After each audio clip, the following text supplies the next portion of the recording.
لاہور سے سوال ہے تشریع اور غیر تشریع نبی میں فرق کے سلسلہ میں۔ ایک تو یہ کہ شریعت کی جامع تعریف کیا ہے اور اس کے ماخذ کیا ہے، کیا احادیث رسول صلی اللہ علیہ وسلم اور سنت نبویہ ماخذ شریعت ہیں، اور نمبر 3 حضرت بانی سلسلہ احمدیہ کے اقوال احادیث رسول اور آپ کے کیے ہوئے کام سنت نبویہ کا درجہ رکھتے ہیں، اگر نہیں تو کیوں نہیں،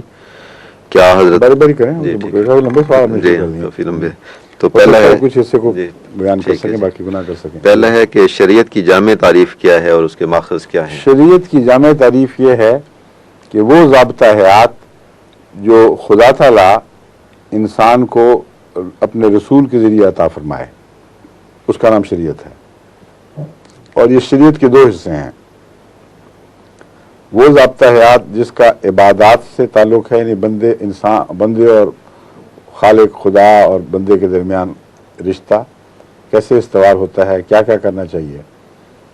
اس میں نماز، حج، روزے، زکوٰۃ، ہر چیز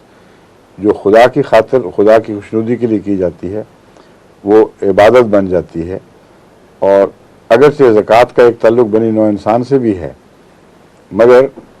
ایک پہلو اس کا اللہ کی خوشنودی کی خاطر خرچ کرنے سے ہے، وہ حصہ عبادت ہے۔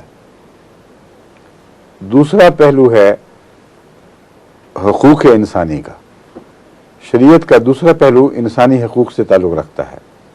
اس میں ایک دوسرے کے ساتھ معاملات کرنا، لین دین، بیاہ شادی، وراثت کے مسائل،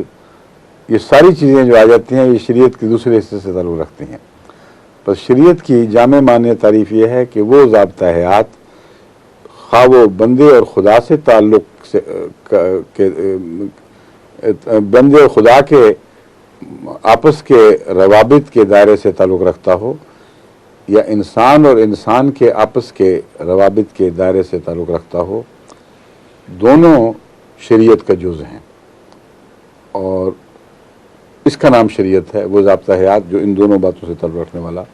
اللہ تعالیٰ کی طرف سے رسول کی وساطت سے انسان کو عطا ہو۔ ظہور مہدی آخر